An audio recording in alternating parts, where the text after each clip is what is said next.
Hello दोस्तों, आइए आज हम जानते हैं क्लास 10th का फिजिक्स का जो 5वां लेसन है, मानव नेत्र तथा रंग बिरंगा संसार।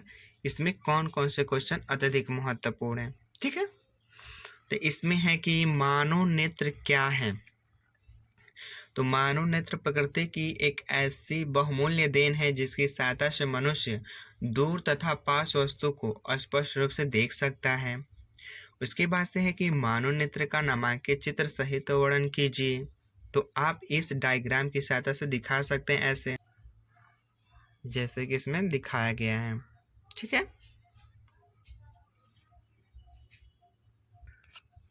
उसके बाद से है कि नेत्र लेंस के पदार्थ का अपवर्तन कितना होता है। तो नेत्र लेंस का पदार्थ का अपवर्तन 1.44 होता है। उसके बाद से है कि जलीय द्रव एवं कचाप द्रव का अपवर्तन कितना होता है। तो जलीय द्रव एवं कचाप द्रव का अपवर्तन 1.33 होता है। ठीक है, उसकी बाद से है कि दृष्टि दोष। तो ये जो दृष्टि दोष दिया है ना, निकट दृष्टि दोष, दूर दृष्टि दोष, जरा दृष्टि दोष, अबिंदुता, वर्णता, मोतियाबिंद, इसे अच्छे से तैयार कर लेना। ठीक है, क्योंकि इसमें से जरूर पूछता है।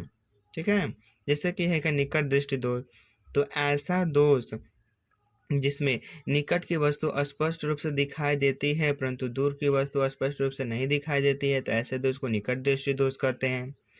उसके बाद से कि दूर दृष्टि दोष क्या होता है।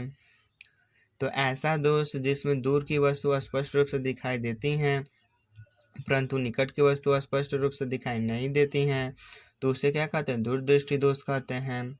उसके बाद से कि जरा दृष्टि दोष क्या होता है।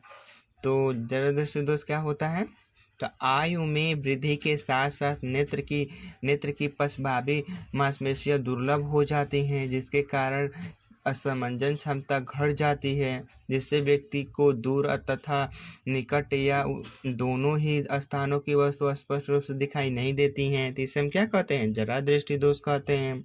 उसके बाद से कि अबिंदुता क्या होता है। तो इस दोष में समान दूरी पर रखी क्षैतिज व ऊर्ध्वाधर वस्तु एक साथ स्पष्ट दिखाई नहीं देती है, तो इस दोष को क्या कहते हैं, अबिंदुता कहते हैं। उसके बाद से वर्णनता क्या होता है। तो इस दोष में पीड़ित व्यक्ति ठीक प्रकार से देख तो सकता है परंतु कुछ निश्चित रंगों के अंतर नहीं कर पाते हैं, तो यह दोष क्या कहलाता है, वर्णनता कहलाता है। और ये वर्णनता क्या होता है, जन्मजात होता है। ठीक है, उसके बाद से मोतियाबिंद क्या होता है।